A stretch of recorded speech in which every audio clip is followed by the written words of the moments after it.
ಆತ್ಮೀಯ ವಿದ್ಯಾರ್ಥಿಗಳೇ, ಪ್ರಸ್ತುತ ಅವಧಿಯಲ್ಲಿ ಜಾಗತಿಕ ವಿಶ್ವದ ಇತಿಹಾಸವನ್ನು ಯಾಕೆ ಓದಬೇಕು ಹಾಗೂ ಜಾಗತಿಕ ವಿಶ್ವ ಇತಿಹಾಸವನ್ನು ತಿಳಿಯುವ ಒಂದು ಪ್ರಾಮುಖ್ಯತೆ, ಅದರ ಮಹತ್ವ. Let us today now discuss what are the important the study of the history. Why we are the studies to history? ನಾವು ಏತಕ್ಕಾಗಿ ಇತಿಹಾಸವನ್ನು ಅಧ್ಯಯನ ಮಾಡಬೇಕು ಅಥವಾ ಇತಿಹಾಸದ ಮಹತ್ವ ಏನು ಅನ್ನೋದನ್ನು ಕೂಡ ನಾವೆಲ್ಲಿ ಗಮನಿಸುವ. ಅದಕ್ಕೆ ಸಮ್ ಹಿಸ್ಟೋರಿಕ್ ದ ಫಿಲಾಸಫರ್, ಬಹಳ ಇತಿಹಾಸದ ಮಹಾನವಾದಿಗಳು ಹೇಳ್ತಾರೆ, ಇತಿಹಾಸ ಮಹತ್ವ ಇದೊಂದು ಬಹುದೊಡ್ಡವಾಗಿರ್ತಕ್ಕಂಥ ಅನುಭವದ ಸಾಗರ ಅಂತ ಹೇಳಿ. ಹಾಗಾಗಿ ಜಾಗತಿಕ ಅನಾದಿ ಕಾಲದಿಂದ ಇಂದಿನವರೆಗೆ ಮಾನವ ಜನಾಂಗದ ಅನಾದಿ ಕಾಲದಿಂದ ಇಂದಿನವರೆಗೆ ಮಾನವ ಜನಾಂಗದ ಒಂದು ಸಂಸ್ಕೃತಿಯ ಬೆಳವಣಿಗೆಗೆ ಇತಿಹಾಸ ಏನಪ್ಪಾ ಅಂತಂದ್ರೆ ಒಂದು ಬಹುದೊಡ್ಡವಾಗಿರ್ತಕ್ಕಂಥ ಸಹಾಯಕವಾಗಿದೆ ಅಂತ ಹೇಳಿ. ಈ ಇತಿಹಾಸ ಅಧ್ಯಯನದಿಂದಲೇ ನಮಗೆ ವಿವಿಧ ಜನರ ಅನುಭವಗಳನ್ನು, ಮಹಾನ ವೀರರ ಕಥೆಗಳಾಗಲಿ, ಅವರ ಘಟನಾವಳಿಗಳಾಗಲಿ, ಅವರು ಮಾಡತಕ್ಕಂತಹ ಸಾಧನೆಗಳಾಗಲಿ, ಅವರು ಮಾಡತಕ್ಕಂಥ ಸುಧಾರಣೆಗಳಾಗಲಿ, ಅವರು ಕೈಗೊಂಡಿರ್ತಕ್ಕಂಥ ಕಾರ್ಯಗಳಾಗಲಿ, ಇವೆಲ್ಲವನ್ನು ಕೂಡ ನಾವು ಅರಿಬೇಕಾದ್ರೆ ನಾವು ಬೇಕಾಗೋದು ಯಾವುದಪ್ಪ ಅಂತಂದರೆ ಇತಿಹಾಸ ಅಂತ ಹೇಳ್ತೀವಿ. ಹಾಗಾಗಿ ಪ್ರಸ್ತುತ ಅವಧಿಯಲ್ಲಿ ಇತಿಹಾಸ ಅಧ್ಯಯನದ ಮಹತ್ವ ಅಂತ ಹೇಳಿ ಅದರಲ್ಲಿ ಒಂದೇನು, ಅದು ಯಾವುದಪ್ಪ ಅಂದರೆ ಇತಿಹಾಸವು ಗತಕಾಲ ಘಟನೆಗಳ ಒಂದು ಸ್ಮರಣೆ ಅಂತ ಹೇಳಿ. History it's one of the memory of the past events ಅಂತ ಹೇಳಿ. ಕಳೆದ ಹೋದ ಅನೇಕ ಘಟನೆಗಳ ಒಂದು ಸ್ಮರಣೆ ಯಾವುದಪ್ಪ ಅಂತಂದ್ರೆ ಇತಿಹಾಸ ಅಂತೀವಿ ನಾವು. ಇನ್ನು ಎರಡನೇದಾಗಿ ಅದೇನು, ಇತಿಹಾಸವು ನಮಗೆ ಧಾರ್ಮಿಕ ಸಹಿಷ್ಣುತೆಯನ್ನ ಬೋಧಿಸುತ್ತದೆ. History is that teaches the religious the tolerance ಅಂತ ಹೇಳಿ. ಇತಿಹಾಸವು ನಮಗೆ ಒಂದು ಧಾರ್ಮಿಕವಾಗಿರ್ತಕ್ಕಂಥ ಸಹಿಷ್ಣುತೆ ಭಾವನೆಯನ್ನ ಹೇಗೆ ನಾವು ಮೂಡಿಸಬೇಕು ಅನ್ನೋದು ಕೂಡ ಇತಿಹಾಸ ನಮಗೆ ತಿಳಿಸುತ್ತದೆ ಅಂತ. ಇನ್ನು ಮೂರನೇದು, ಇತಿಹಾಸವು ನಮಗೆ ದೇಶಾಭಿಮಾನವನ್ನು ಮೂಡಿಸುತ್ತದೆ. ಇತಿಹಾಸವು ನಮಗೆ ದೇಶಾಭಿಮಾನವನ್ನು ಮೂಡಿಸುತ್ತದೆ. ಅದು ಹೇಗೆ ಅಂದರೆ the source of the it's inspiration ಅಂತ ಹೇಳಿ. History is one of the source of the inspiration. ಒಂದು ಬಹುದೊಡ್ಡವಾಗಿರ್ತಕ್ಕಂಥ ಸ್ಫೂರ್ತಿಯ ಶೆಲೆ ನಮಗೆ ಇವತ್ತು ಯಾವುದಾಗಿದೆಪ್ಪ ಅಂತಂದ್ರೆ ಇತಿಹಾಸ. ಒಂದು ಯಾವುದೇ ಘಟನೆಗಳನ್ನು ಇವತ್ತು ನಾವು ಪ್ರೆಸೆಂಟ್ ಮಾಡಬೇಕಂದ್ರೆ ಆ ಘಟನೆ ಹಿಂದಿನ ಒಂದು ಏನಪ್ಪ ಅದು ಉದಾಹರಣೆ ತೆಗಿತೀವಿ ನಾವು. ಸಡನ್ ಆಗಿ ಯಾವುದೋ we are not taking any decision to suddenly we are taking some the example for the past events. ಇವತ್ತು ನಾವು ಏನಾದ್ರು ಮಾಡಬೇಕಂದ್ರೆ, ಏನಾದರೂ ಕಾರ್ಯಗಳನ್ನು ಕೈಗೊಳ್ಳಬೇಕಾದ್ರೆ, ಕೆಲಸವನ್ನು ಮಾಡಬೇಕಾದ್ರೆ ಅದರ ಹಿಂದಿನವಾಗಿರ್ತಕ್ಕಂಥ ಅಧ್ಯಯನ ಏನಿದೆ, ಹೇಗೆ ಅವರು ಅಧ್ಯಯನ ಮಾಡಿದ್ದಾರೆ, ಹೇಗೆ ತಮ್ಮದೇ ಆಗಿರ್ತಕ್ಕಂಥ ಒಂದು ಗುರಿಯನ್ನು ಮುಟ್ಲಿಕ್ಕೆ ಅವರು ಸಾಧ್ಯ ಆಗಿದೆ ಅನ್ನೋದನ್ನು ನಾವು ಎಲ್ಲ ರೀತಿಯಿಂದಲೂ ಕೂಡ ಇದರಿಂದ ಪಡಿತೀವಪ್ಪ ಅಂತಂದ್ರೆ ಇತಿಹಾಸದಿಂದ ಅಂತ ಹೇಳಿ. ಹೌದಾ? ಹಾಗಾಗಿ ಇತಿಹಾಸ ಒಂದು ಸ್ಫೂರ್ತಿಯ ಮೂಲ. It is one of the inspiring sources of the history ಅಂತ ಹೇಳಿ. ಇನ್ನಾದ್ರೆ ಇತಿಹಾಸವು ನಮ್ಮಲ್ಲಿ ದೇಶಾಭಿಮಾನವನ್ನು ಮೂಡಿಸುತ್ತದೆ. History is the promote the patriotism ಅಂತ ಹೇಳಿ. History is the promote the patriotism ಅಂತ ಹೇಳಿ ನಮ್ಮಲ್ಲಿ ದೇಶಾಭಿಮಾನ ಮೂಡಿಸುತ್ತದೆ. ಜಾಗತಿಕ ವಿಶ್ವದ ಮಹಾನವಾದಿಗಳ ಬಗ್ಗೆ, ಛತ್ರಪತಿ ಶಿವಾಜಿ ಆಗಲಿ, ರಾಣಿ ಚೆನ್ನಮ್ಮ ಅಂತ ಆಗಲಿ, ಮದರ್ ತೆರಿಸಾ ಅನ್ನೋನಾಗಲಿ, ಎಂತೆಂಥ ಮಹಾನವಾದಿಗಳದಲ್ಲ, ದೇಶಕ್ಕಾಗಿ ಅವ್ರು ಮಾಡ್ತಕ್ಕಂಥ ಬಲಿದಾನಗಳ ಬಗ್ಗೆ ನಾವು ಅಧ್ಯಯನ ಮಾಡಿದ್ದೇ ಆದರೆ ಅದು ನಮಗೇನಪ್ಪ ಅಂತಂದ್ರೆ ದೇಶದಲ್ಲಿ ಮೂಡ್ತಕ್ಕಂಥ ಅಭಿಮಾನವನ್ನು ನಮ್ಮ ಸಾಧಿಸಕ್ಕೆ ಸಾಧ್ಯ ಅಂತ ಹೇಳಿ. ಇನ್ನೈದಾಗಿ ಇತಿಹಾಸವು ಸಮಾಜ ವಿಜ್ಞಾನಗಳ ಒಂದು ಪ್ರಯೋಗಶಾಲೆ. History is one of the laboratory of the social science ಅಂತ ಹೇಳಿ ನಾವು ಹೇಳ್ತೀವಿ. ಇತಿಹಾಸ ಎಲ್ಲ ಸಮಾಜ ಶಾಸ್ತ್ರಗಳ, ಸಮಾಜ ವಿಜ್ಞಾನಗಳ ಒಂದು ತಾಯಿ. ಅದಕ್ಕೆ ಇದೊಂದು ಪ್ರಯೋಗಶಾಲೆ. ಯಾವುದೇ ಒಂದು ಅಧ್ಯಯನ, ಸೈನ್ಸ್ ಆಗಲಿ, ಕಾಮರ್ಸ್ ಆಗಲಿ, ಯಾವುದೇ ವಿಷಯಗಳನ್ನ ನಾವು ಅಧ್ಯಯನ ಮಾಡಬೇಕಾದ್ರೆ ಅದರ ಹಿನ್ನೆಲೆ ಏನು ಅದನ್ನು ನಾವು ಅಧ್ಯಯನ ಮಾಡಿಕೊಂಡೇ then we are the presenting for the present situation ಅದನ್ನು ನಾವು ಪ್ರೆಸೆಂಟ್ ಮಾಡೋ ಸಾಧ್ಯತೆ. ಇನ್ನು ಇತಿಹಾಸವು ನಮ್ಮಲ್ಲಿ ಉದಾತ್ತವಾಗಿರ್ತಕ್ಕಂಥ ಧ್ಯೇಯಗಳನ್ನು ಬೆಳೆಸುತ್ತದೆ. ಇತಿಹಾಸ ನಮ್ಮಲ್ಲಿ ಉದಾತ್ತವಾಗಿರ್ತಕ್ಕಂಥ ಧ್ಯೇಯಗಳನ್ನು ಬೆಳೆಸುತ್ತದೆ. ಅದು ಹೇಗೆ ಬೆಳೆಸುತ್ತೆ ಹೇಳ್ತಾರೆ ಏನು, the history is the impetus of the noble idea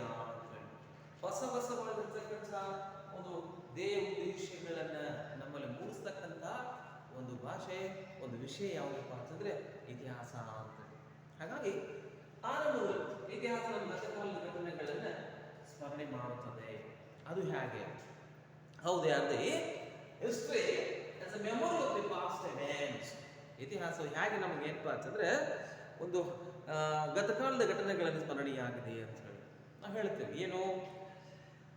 ನಮಗೆ ವಿಶ್ವದ ಮಹಾನ್ ವ್ಯಕ್ತಿಗಳ ಜೀವನ ಚರಿತ್ರೆ, ವಿಶ್ವದ ಮಹಾನ್ ವ್ಯಕ್ತಿಗಳ ಜೀವನ ಚರಿತ್ರೆ ಮತ್ತು ಪ್ರಮುಖ ಘಟನೆಗಳನ್ನು ಕುರಿತು ಇತಿಹಾಸ ನಮಗೆ ತಿಳಿಸುತ್ತದೆ.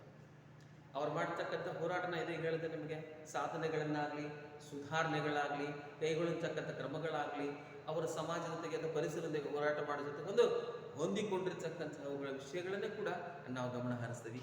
ಇನ್ನು ಇವೆಲ್ಲಕ್ಕಿಂತ ಮಿಗಿಲಾಗಿ ಒಂದು ದೇಶದ ಗತಕಾಲದ ಒಬ್ಬ ವ್ಯಕ್ತಿಯ ಬಗ್ಗೆ ನಾವು ತಿಳಿಬೇಕಂದ್ರೆ ಅವನ ಹೋರಾಟದ, ಅವನ ವೈಫಲ್ಯದ, ಅವನ ಸಾಧನೆಗಳು ಇವೆಲ್ಲ ತಿಳ್ಕೊಂಡೇ ಪ್ರಸ್ತುತ ಅವಧಿಯಲ್ಲಿ ನಾವು ಏನಪ್ಪಾ ಅಂದ್ರೆ ಅಧ್ಯಯನ ಮಾಡ್ತೀವಿ. ಅದಕ್ಕೆ ಹೇಳ್ತಾರೆ ಮಹಾನವಾದಿಗಳು ಏನಪ್ಪ ಅಂತಂದ್ರೆ ವ್ಯಕ್ತಿಗೆ ನೆನಪು ಹೇಗೋ ಹಾಗೆ ಇಡೀ ಜಗತ್ತಿಗೆ ಏನಪ್ಪಾ ಅಂತಂದ್ರೆ ಇತಿಹಾಸ ಇದ್ದ ಹಾಗೆ ಅಂತ ಹೇಳಿ. It is a memory of the past events. Means ಏನಪ್ಪಾ ಅಂತಂದ್ರೆ ಗತಕಾಲದಲ್ಲಿ ಘಟಿಸ್ತಕ್ಕಂಥ ಬಹುದೊಡ್ಡ ಘಟನೆಗಳಿಗೆ ಉದಾಹರಣಾತ್ಮಕವಾಗಿ ಅಧ್ಯಯನವಿರತಕ್ಕಂಥ ಒಂದು ವಸ್ತು ಯಾವುದಪ್ಪ ಅಂದ್ರೆ ಅದು ಇತಿಹಾಸ ಅಂತೀವಿ. ಹೌದಾ? ಓಕೆ. ಇನ್ನೇಳನೇ ಏನು? ಇತಿಹಾಸ ನಮಗೆ ಧಾರ್ಮಿಕವಾಗಿರ್ತಕ್ಕಂಥ ಒಂದು ಸಹಿಷ್ಣುತೆ ಭಾವನೆಯನ್ನು ಮೂಡಿಸುತ್ತದೆ. ನಾವು ಹಾಗೆ ಏನಪ್ಪ ಅಂದ್ರೆ ಮಂದಿರಗಳ, ದೇವಾಲಯಗಳ ಸುತ್ತಿ ಬರ್ತೀವಿ. ನಾವು ಯಾವುದೇ ಸ್ತೋತ್ರವನ್ನು ಮಾಡಲಾರ್ದರೆ ನಮ್ಮದೇ ಆಗಿರ್ತಕ್ಕಂಥ ಆಶೆ ಆಕಾಂಕ್ಷೆಗಳನ್ನು ಬೇಡ್ಕೊಂಡು ಅಷ್ಟೇ ಬರ್ತೀವಿ. ನಾವು ಅದರ ನಮ್ಮಲ್ಲಿ ಭಕ್ತಿ ಭಾವ ಮೂಡಿಸ್ಲಿಕ್ಕೆ ಏನಪ್ಪ ಅಂದ್ರೆ ಸಾಧ್ಯನೇ ಇಲ್ಲ. ಅದು ಎದರಿಂದ ಸಾಧ್ಯತೆಪ್ಪ ಅಂತಂದ್ರೆ ಒಂದು ಸಮಾಜದಲ್ಲಿ ಶಾಂತಿಯನ್ನು ಕಾಪಾಡಿಕೊಳ್ಬೇಕಾದ್ರೆ, ಸೌಹಾರ್ದತೆಯಿಂದ ನಾವು ಇರಬೇಕಾದ್ರೆ, ವಿವಿಧ ಪಂಥಗಳಾಗಲಿ, ಜಾತಿಗಳಾಗಲಿ, ಧರ್ಮಗಳಾಗಲಿ ಒಂದುಗೂಡಬೇಕಾದ್ರೆ ಅದಕ್ಕೆ ಮೂಲತನವಾಗಿ ಏನಪ್ಪ ಅಂತಂದ್ರೆ ಇತಿಹಾಸ ನಮ್ಗೆ ಅಧ್ಯಯನ ಅವಶ್ಯಕ ಅಂತ. ಯಾಕಂದ್ರೆ ಧಾರ್ಮಿಕ ಅಸಹಿಷ್ಣುತೆಯಿಂದ ಸಮಾಜದಲ್ಲಿ ನಾವೇನಪ್ಪ ಅಂತಂದ್ರೆ ಶಾಂತಿಯನ್ನು ಕಾಪಾಡಲಿಕ್ಕೆ ಸಾಧ್ಯ ಇಲ್ಲ. ಎಲ್ಲ ಧರ್ಮದವರು, ಎಲ್ಲ ಪಂಥದವರು ತಮ್ಮದೇ ಆಗಿರ್ತಕ್ಕಂಥ ಉದಾಹರಣಾತ್ಮಕದ ದೈವಿದತ್ತವಾಗಿ ಬಂದಿರತಕ್ಕಂಥ ಪಾಠ ಪ್ರವಚನಗಳಾಗಲಿ, ಹೌದಾ, ಆಮೇಲೆ ಏನಪ್ಪ ಅಂದ್ರೆ ಕೀರ್ತನೆಗಳಾಗಲಿ, ಗೀತೆಗಳಾಗಲಿ, ಇವೆಲ್ಲವೂ ಸಹಿತ ಏನಪ್ಪ ಅಂದ್ರೆ ದೇವರ ನಾಮಸ್ಮರಣೆ ಮಾಡತಕ್ಕಂಥ ಸನ್ನಿವೇಶವನ್ನ ನಾವು ಎದರಿಂದ ಕಲಿತೀವಿ ಅಂತಂದ್ರೆ ಇತಿಹಾಸ ಅಧ್ಯಯನದಿಂದ ಅಂತೇಳಿ. ಉದಾಹರಣೆ ಹೇಳ್ತೀವಿ. ಪ್ರಾಚೀನ ಕಾಲ ಅವಧಿಯಲ್ಲಿ ಮಹಾನವಾದಿ ಧಾರ್ಮಿಕ ದಿಗ್ಗಜರಾಗಿರ್ತಕ್ಕಂಥ ಆಚಾರ್ಯ ವರ್ಗ, ಶಂಕರಾಚಾರ್ಯರಾಗಲಿ, ರಾಮಾನುಜರಾಗಲಿ, ಮಧ್ವಾಚಾರ್ಯರಾಗಲಿ, ಹೌದಾ, ಇವರೆಲ್ಲರೂ ಆ ಕಾಲಾವಧಿ ಜೊತೆಗೇನೆ ಬಸವೇಶ್ವರ ಅಂತಕ್ಕಂಥ ಮಹಾನವಾದಿಗಳು, ಕಬೀರದಾಸರಾಗಲಿ, ಮೀರಾಬಾಯಿ ಅಂತಕ್ಕಂಥ ಮಹಾನವಾದಿಗಳಾಗಲಿ, ಆಮೇಲೆ ಗುರುನಾನಕರಾಗಲಿ, ಸೂಫಿ ಸಂತರಾಗಲಿ, ಇವರೆಲ್ಲರೂ ಆ ಕಾಲ ಅವಧಿಯಲ್ಲಿ ಧರ್ಮದ ಆಚರಣೆಗಳ ಜೊತೆಗೆ ಧಾರ್ಮಿಕ ವಿಧಿವಿಧಾನಗಳನ್ನು ಕಾಪಾಡಿಕೊಂಡು ಬಂದು ಸಮಾಜದಲ್ಲಿ ಎಲ್ಲ ಜನಾಂಗಕ್ಕೂ ಕೂಡ ಶಾಂತಿಯನ್ನ ಬೆಳೆಸುವ ಜೊತೆಗೆ ಸಮಾಜದಲ್ಲಿ ಯಾವುದೇ ಅಹಿತಕರ ಘಟನೆಗಳ ಆಗದ ಹಾಗೆ ದೈವಕ್ಕೆ ಅಂದ್ರೆ ಭಕ್ತಿಗೆ ಶರಣಾಗುವ ಹಾಗೆ ಮಾಡಿಕೊಳ್ತಕ್ಕಂಥ ಉದಾಹರಣೆಗಳನ್ನು ಕೂಡ ನಾವು ಎದರಿಂದ ಇರ್ತೀವಪ್ಪ ಅಂತಂದ್ರೆ ಈ ಒಂದು ಧಾರ್ಮಿಕ ಸಹಿಷ್ಣುತೆಯ ಅಧ್ಯಯನದಿಂದ ಹಾಗೂ ಇತಿಹಾಸದ ಅರಿವಿನಿಂದ ಅಂತ ಹೇಳಿ ನಾವು. ಹೌದಾ? ಇನ್ನು ಮೂರನೇದು, ಇತಿಹಾಸವು ನಮಗೆ ಸ್ಫೂರ್ತಿಯ ಮೂಲವಾಗಿದೆ. History is one of the inspiration the sources ಅಂತೀವಿ ನಾವು.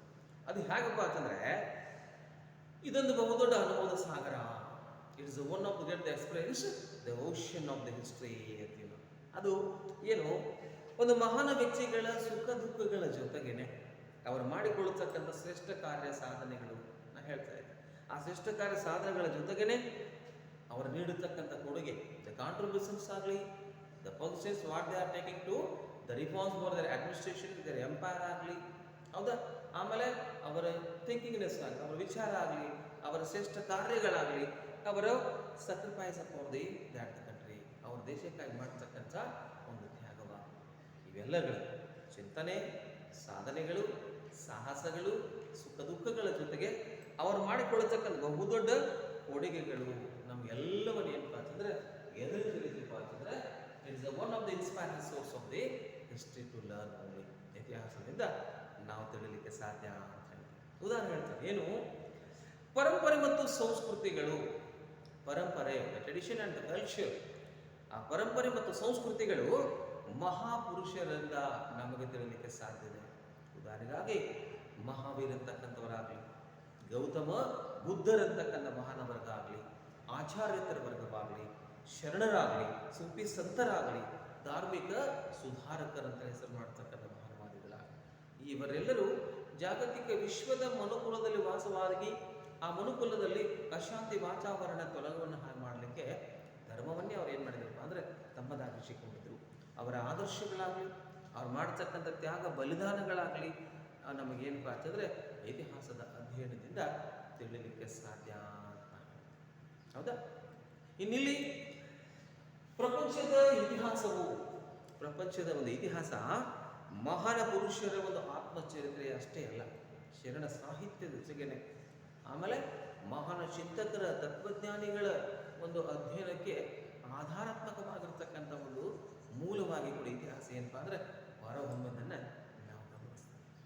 ಇನ್ನು ನಾವು ಇತಿಹಾಸವು ಸಮಾಜ ವಿಜ್ಞಾನಗಳ ಒಂದು ಏನಪ್ಪ ಅಂದರೆ ಪ್ರಯೋಗಶಾಲೆ. ಏನು ಎಷ್ಟು is laboratory of the social science ಅಂತ. ಆ ಸೋಷಿಯಲ್ ಸೈನ್ಸ್ ಏನು ಹೇಳುತ್ತೆ? ಒಂದು ಆಧುನಿಕ ಯುಗವನ್ನು ಜಗತ್ತಲ್ಲಿ ಇವತ್ತಿನ ಮೌಲ್ಯಯುತವಾಗಿರ್ತಕ್ಕಂಥ, ಉದಾಹರಣಾತ್ಮಕವಾಗಿರ್ತಕ್ಕಂಥ ಇವತ್ತಿನ technology, the science and technology ಅಂತೀವಲ್ಲ, ವಿಜ್ಞಾನ ಮತ್ತು ತಂತ್ರಜ್ಞಾನಗಳ ಬಳಕೆಯಲ್ಲಿಯೂ ಕೂಡ ಇತಿಹಾಸ ನಮಗೆ ಎಷ್ಟೊಂದು ಆಧಾರಿತವಾಗಿದೆ, ಎಷ್ಟೊಂದು ಸಹಾಯಕವಾಗಿದೆಪ್ಪ ಅಂತಂದರೆ ಪ್ರತಿಯೊಂದು ಹಂತದಲ್ಲಿ ಕೂಡ ನಾವು ಇತಿಹಾಸವನ್ನು ಗ್ರಹಿಸ್ತೇವೆ. ಅದಕ್ಕೆ ಹೇಳ್ತೀವಿ ಎಲ್ಲ ಸಮಾಜಶಾಸ್ತ್ರಗಳ ತಾಯಿನೇ ಯಾವುದಪ್ಪ ಅಂತಂದರೆ ಇತಿಹಾಸ ಅಂತ ಹೇಳಿ. ಭೌತಶಾಸ್ತ್ರ ತೋರು ನೀವು, ರಸಾಯನಶಾಸ್ತ್ರವಾಗಲಿ, ಹೌದಾ, ಆಮೇಲೆ ಇತರ ಸಮಾಜಶಾಸ್ತ್ರವಾಗಲಿ, ರಾಜ್ಯಶಾಸ್ತ್ರವಾಗಲಿ, ಅರ್ಥಶಾಸ್ತ್ರವಾಗಲಿ, ಎಲ್ಲ all the social science is a mother science of the history ಅಂತ ಹೇಳಿ. ಎಲ್ಲ ಸಮಾಜಶಾಸ್ತ್ರಗಳ ಒಂದು ಪ್ರಯೋಗಶಾಲೆ ಜೊತೆಗೇ ಅವುಗಳ ತಾಯಿ ಬೇರು ಎಲ್ಲಿದೆಪ್ಪ ಅಂತಂದರೆ ಇತಿಹಾಸದಲ್ಲಿ ಅಂತೀವಿ ನಾವು. ಅದು ಇದೊಂದು ಜಾಗತಿಕ ವಿಶ್ವದ ಸಮಾಜವಾಗಲಿ ಜ್ಞಾನದ ಒಂದು ಬೆಳಕಾಗಿ ಪ್ರತಿಯೊಂದು ಹಂತದಲ್ಲಿ ಕೂಡ ನಾವು ಅಧ್ಯಯನ ಮಾಡಲಿಕ್ಕೆ ಸಾಧ್ಯ. ಇನ್ನು ಸಮಾಜವು ಒಂದು ಉದಾತ್ತವಾಗಿರ್ತಕ್ಕಂಥ ಧ್ಯೇಯಗಳನ್ನು ಬೆಳೆಸಬೇಕಾದ್ರೆ ಅದಕ್ಕೆ ಬೇಕಾಗಿರೋದು ಯಾವುದಪ್ಪ ಅಂತಂದರೆ ಇತಿಹಾಸ ಅಂತೀವಿ. ಅಂಥ ಇತಿಹಾಸ ಜಾಗತಿಕ ವಿಶ್ವದಲ್ಲಿ ಒಂದು ಲೌಕಿಕ ಉನ್ನತ ಸಾಧನೆಗಾಗಿ, ವ್ಯಕ್ತಿಗತವಾಗಿರ್ತಕ್ಕಂಥ ಬೆಳವಣಿಗೆಗಾಗಲಿ, ಅಥವಾ ಒಂದು ಗೌರವಯುತವಾಗಿರ್ತಕ್ಕಂಥ ಒಂದು ಸಾಧನೆಗಳು ಇತಿಹಾಸದಲ್ಲಿ ನಮ್ಮದು ಹೆಸರು ಏನಪ್ಪ ಅಂದರೆ ಮೂಡುವ ಹಾಗಿರುವಂತಕ್ಕಂಥ ಸಾಧನೆಗಳು ನಮ್ಮಲ್ಲಿ ಯಾವುದು ನೋಡ್ತಕ್ಕಪ್ಪ ಅಂತಂದರೆ ಇತಿಹಾಸ ಅಂತ ಹೇಳ್ತೀವಿ. ಹಾಗಾಗಿ ಇಲ್ಲಿ ಆಧುನಿಕ ಯುಗವನ್ನು ಒಂದು ಚರಿತ್ರಾರ ಮಾಡ್ತಕ್ಕಂಥ ಮಹಾನವಾದಿಗಳ ಅಧ್ಯಯನವೂ ಕೂಡ ನಮಗೆ ಎದುರಿಗೆ ತಿಳಿದಪ್ಪ ಅಂತಂದರೆ ಇತಿಹಾಸದಿಂದ ಅಂತ. ಉದಾಹರಣೆಗಾಗಲಿ ನಾವು ಹೇಳ್ತೀವಿ ಏನು, ಅಶೋಕನಂತ ಮಹಾನವಾದಿ ಕರ್ಡ್ the empire of the Maurya ಸಾಮ್ರಾಜ್ಯದ ಮಹಾನ ಆಳರಸ, ಆರಂಭದ ಕ್ಷತ್ರಿಯನಾಗಿದ್ದ. ನಂತರ ಕಾಲಾವಧಿಯಲ್ಲಿ ತಾನು ಮಾಡ್ತಕ್ಕಂಥ ಯುದ್ಧದ ವಿನಾಶವನ್ನು ಮನಗಂಡು ಮರಗಿ ಅವನೇನು ಮಾಡಿದಪ್ಪ ಅಂದರೆ ಬೌದ್ಧ ಧರ್ಮವನ್ನು ಸ್ವೀಕಾರ ಮಾಡಿಕೊಂಡು ಜಾಗತಿಕ ವಿಶ್ವದಲ್ಲಿ ಶಾಂತಿಯಿಂದಲೂ ಕೂಡ ನಾವೊಂದು ಸಾಮ್ರಾಜ್ಯವನ್ನು ಗೆಲ್ಲಬಹುದು, ಅದು ಎದರಿಂದ ಧರ್ಮದ ಮೂಲಕವಾಗಿ ಅಂತ ಹೇಳಿ ಬೌದ್ಧ ಧರ್ಮನ ಆಚರಣೆ ಮಾಡಿಕೊಂಡು ತನ್ನ ಆದರ್ಶ ತ್ಯಾಗವಾಗಿರ್ತಕ್ಕಂಥ ಕ್ಷತ್ರಿಯ ಜೀವನ ತೊಲಗಿಸಿ ತನ್ನ ಜೀವನವನ್ನು ಇತಿಹಾಸದಲ್ಲಿ ಇವತ್ತು ಕೂಡ ಏನಂತಂದರೆ ಅಳಿಸಲಾಗದ ಹಾಗೆ ಮಾಡಿಕೊಳ್ಳತಕ್ಕಂಥ ವ್ಯಕ್ತಿತ್ವವನ್ನು ಕೂಡ ನಾವು ಯಾರಿಗೆ ಕಾಣ್ತೀವಪ್ಪ ಅಂದರೆ ಅಶೋಕ ಮಹಾನಂದ. ಇನ್ನು ಕ್ರೈಸ್ತ ಮಹಾನವಾದಿಯಾಗಿರ್ತಕ್ಕಂಥ ಯೇಸು, ಇವನು ಸಹಿತ ತಮ್ಮ ಧಾರ್ಮಿಕ ವಿಧಾನಗಳಲ್ಲಿ ಕರುಣೆಯನ್ನು, ಪ್ರೀತಿ, ವಾತ್ಸಲ್ಯ, ದಯೆ ಇವೆಲ್ಲವೂ ಏನಪ್ಪ ಅಂದರೆ ಸಮಾಜದಲ್ಲಿ ನಾನು ನನ್ನವರು ಅನ್ನೋ ಒಂದು ಮನೋಭಾವನೆಯಲ್ಲಿ ಶಾಂತಿಯನ್ನು ಕಾಪಾಡಿಕೊಳ್ಳಬೇಕಾದ್ರೆ ನಾವು ಅಂಧ ಸಂಪ್ರದಾಯಗಳಿಂದ ಹೊರಗೆ ಬಂದು ಜಗತ್ತಿನ ಅರಿವು ಮಾಡಿಕೊಂಡು ನಾವು ಒಂದಾಗಿ ಮಾಡಿಕೊಳ್ಳತಕ್ಕಂಥ ಸೌಹಾರ್ದತೆ ಮನೋಭಾವನೆಯನ್ನು ಮೂಡಿಸುವಲ್ಲಿ ಪ್ರಯತ್ನ ಪಟ್ಟಿರ್ತಕ್ಕಂಥ ಯೇಸು ಏನೂ ಕೂಡ ಕೊನೆಗಾಲಾವಧಿ ಸ್ವತಃ ಅವನಿಗೆ ಏನಪ್ಪ ಅಂತಂದರೆ ಮರಣ ಸಂದರ್ಭದಲ್ಲಿ ಜನ ಹೇಳ್ತಾರೆ ಏನು, ಓ ದೇವರೇ, ಇವ್ರು ಮಾಡ್ತಕ್ಕಂಥದ್ದು ಏನಪ್ಪ ಅಂದ್ರೆ ಬಹುದೊಡ್ಡ ತಪ್ಪಿದೆ, ಆ ತಪ್ಪಿನ ಅವ್ರಿಗೆ ಏನಪ್ಪ ಅಂದ್ರೆ ಅರಿವಿಲ್ಲ, ಅವ್ರು ದಯವಿಟ್ಟು ಏನಪ್ಪ ಅಂದ್ರೆ ಕ್ಷಮಿಸು ಅಂತೇಳಿ ಅವ್ರು ಮಾಡ್ಬಿಟ್ರೆ ಅವ್ರಗಳಿಗೆ ಅವರನ್ನು ಕ್ಷಮಿಸು ಅಂಥೇಳಿ ದೇವರಲ್ಲಿ ಮೊರೆ ಹೋಗ್ತಕ್ಕಂಥ ಮಹಾನವಾದಿ ಜೀವನವನ್ನು ಕೂಡ ನಾವು ಕಾಣ್ತೀವಿ. ಇನ್ನು ಪ್ರವಾದಿ ಮೊಹಮ್ಮದ್ ಪೈಗಂಬರರಾಗಲಿ, ಆಮೇಲೆ ಮಹಾನವಾದಿ ಕನಕದಾಸರಾಗಲಿ, ಆಮೇಲೆ ಡಾಕ್ಟರ್ ಬಿ ಆರ್ ಅಂಬೇಡ್ಕರ್ ಅಂತಕ್ಕಂಥ ಮಹಾನವಾದಿಗಳಾಗಲಿ, ಮದರ್ ತೆರೆಸಾ ಅಂತಕ್ಕಂಥ ಮುಂತಾದ ಮಹಾನ ವ್ಯಕ್ತಿಗಳ ಆದರ್ಶಗಳು, ಅವರ ತ್ಯಾಗ ಬಲಿದಾನಗಳು, ಅವರು ಮಾಡ್ತಕ್ಕಂಥ ಸಮಾಜದ ಸುಧಾರಣೆಗಳು, ಅವ್ರು ತಿಳ್ಕೊಳ್ತಕ್ಕಂಥ ಚಿಂತನೆಗಳ ಒಂದು ಅಳವಡಿಕೆ ಸಹಿತ ಜಾಗತಿಕ ಇತಿಹಾಸದಿಂದ ಒಂದು ಉದಾತ್ತವಾಗಿರ್ತಕ್ಕಂಥ ಆದರ್ಶಗಳನ್ನು ನಮಗೆ ತಿಳಿಸಲಿಕ್ಕೆ ಸಾಧ್ಯತೆ. ಅವರೆಲ್ಲರೂ ಸ್ವಾತಂತ್ರ್ಯವನ್ನು, ಸಮಾನತೆಯನ್ನು, ವಿಶ್ವ ಭಾತೃತ್ವದ ಜೊತೆಗೇನೆ ಅವರು ಸಹೋದರತೆಯನ್ನು, ಸತ್ಯದ ಒಂದು ಏನಪ್ಪ ಅಂದ್ರೆ ಅನ್ವೇಷಣೆ ಜೊತೆಗೆ ಅವ್ರು ಏನು ಮಾಡಿದ್ರಪ್ಪ ಅಂದ್ರೆ ಅಹಿಂಸಾ ಮನೋಭಾವನೆ, ಪ್ರೀತಿ, ವಾತ್ಸಲ್ಯದ ಬೋಧನೆಗಳಿಂದ ದಯೆ, ಉದಾತ್ತ ಧ್ಯೇಯಗಳು, ಧಾರ್ಮಿಕ ವಿಧಿವಿಧಾನಗಳ ಮೂಲಕವಾಗಿ ಒಂದು ಸಮಾಜವನ್ನು ನಿರ್ಮಾಣ ಮಾಡಬೇಕಾದ್ರೆ ಮನುಕುಲ ಅಷ್ಟೇ ಏನಪ್ಪ ಅಂತಂದ್ರೆ ಪ್ರಾಮುಖ್ಯವಾಗಿ ಒಂದಾಗಿ ಇರಬೇಕು ಅನ್ನೋದಕ್ಕೆ ಅವರು ಪ್ರಯತ್ನ ಪಟ್ಟಿದ್ರು. ಈ ಎಲ್ಲ ವ್ಯಕ್ತಿಗಳ ಆದರ್ಶ ಜೀವನಗಳಿಗೆ ಇತಿಹಾಸ ನಮಗೆ ಏನಪ್ಪ ಅಂತಂದ್ರೆ ಉದಾತ್ತ ಧ್ಯೇಯಗಳನ್ನ ನಮ್ಮಲ್ಲಿ ಬೆಳೆಸುತ್ತದೆ ಅಂತ ಹೇಳ್ತೀವಿ. ಹಾಗಾಗಿ ಸಾಕಷ್ಟು ವಿಷಯಗಳು ಇದನ್ನು ನಿಮಗೆ ಏನಪ್ಪ ಅಂತಂದ್ರೆ 10 ಅಂಕದ ಪ್ರಶ್ನೆ ಬರುತ್ತೆ. ಇತಿಹಾಸದ ಪ್ರಾಮುಖ್ಯತೆಯನ್ನು ವಿವರಿಸ್ರಿ ಅಂತ ಹೇಳಿ, ಅಥವಾ ಇತಿಹಾಸದ ಮಹತ್ವ ಏನು ಅಂತ ಹೇಳ್ತಾರೆ. ಇತಿಹಾಸದ ಮಹತ್ವ ಏನು ಅಂತ. ಹಾಗಾಗಿ let us today now very important part of the study of the history ಅಂತ. ನೀವು ಸಹಜವಾಗಿ ಜನರಲಿ ಬರೆದ್ರೂ ಕೂಡ you are taken the more marks for the that the question. But ನಾವು ನೀವು ಸ್ವಲ್ಪ ಮಟ್ಟಿಗೆ ಏನಪ್ಪ ಅಂತಂದ್ರೆ ಪಾಯಿಂಟ್ಸ್ ಅನ್ನು ಹಾಕಿ ಅವುಗಳ ಬಗ್ಗೆ 4-5 ವಾಕ್ಯಗಳಲ್ಲಿ ಉತ್ತರಿಸ್ತಾ ಹೋಗಿದೆಯಾದರೆ ಇತಿಹಾಸವನ್ನು ನಾವು ಯಾಕೆ ಅಧ್ಯಯನ ಮಾಡ್ತಾ ಇದ್ದೀವಿ, ಇತಿಹಾಸ ಅಧ್ಯಯನ ಮಾಡೋದ್ರೆ ನಮಗೆ ಏನು ಲಾಭ ಇದೆ, ಇತಿಹಾಸದ ಒಂದು ಮಹತ್ವ ಪ್ರಾಮುಖ್ಯತೆ ಎಂಥದ್ದು ಅನ್ನೋದನ್ನು ಸಂಪೂರ್ಣವಾಗಿ ನಾವು ಅರಿತಿದೆಯಾದರೆ ಡಾಕ್ಟರ್ B.R. ಅಂಬೇಡ್ಕರ್ ಮಾತು ನಿಮಗೆ ನೆನಪಾಗುತ್ತೆ. ಏನು, ಯಾರು ಇತಿಹಾಸವನ್ನು ಅರಿತಿಲ್ಲವೋ ಅವ್ರ ಇತಿಹಾಸವನ್ನು ಏನಪ್ಪ ಅಂತಂದ್ರೆ ಸೃಷ್ಟಿ ಮಾಡಲಿಕ್ಕೆ ಸಾಧ್ಯನೇ ಇಲ್ಲ ಅಂತ. ಅಂತಹ ಐತಿಹಾಸಿಕ ಒಂದು ಸಂಬಂಧವುಳ್ಳವಾಗಿರ್ತಕ್ಕಂಥ ಇತಿಹಾಸ ಜಾಗತಿಕ ವಿಶ್ವಕ್ಕೆ ಒಂದು ಸ್ಮರಣೆಯಾಗಿದೆ, ಒಂದು ಸ್ಫೂರ್ತಿಯ ಶಿಲೆಯಾಗಿದೆ, ಒಂದು ದೇಶಾಭಿಮಾನವನ್ನು ಮೂಡಿಸಿಕೊಡ್ತಕ್ಕಂಥ ಒಂದು ಅದ್ಭುತವಾಗಿರ್ತಕ್ಕಂಥ ಬೆಳವಣಿಗೆ ಕೂಡ ಇದರ ಅಧ್ಯಯನದಲ್ಲಿದೆ. ಹೌದಾ, ಧಾರ್ಮಿಕ ಸಹಿಷ್ಣುತೆ ಮನೋಭಾವನೆ ಜೊತೆಗೇನೆ, ಶಾಂತಿ ಸೌಹಾರ್ದತೆಯ ಜೊತೆಗೇನೆ, ಉದಾತ್ತ ಧ್ಯೇಯಗಳ ಜೊತೆಗೇನೆ ಒಂದು ಎಲ್ಲ ಸಮಾಜಗಳ ಉದಾತ್ತ ಧ್ಯೇಯಗಳನ್ನು ಮಾಡಿಕೊಡ್ತಕ್ಕಂಥ ಇತಿಹಾಸ ಕೂಡ ಹೌದು.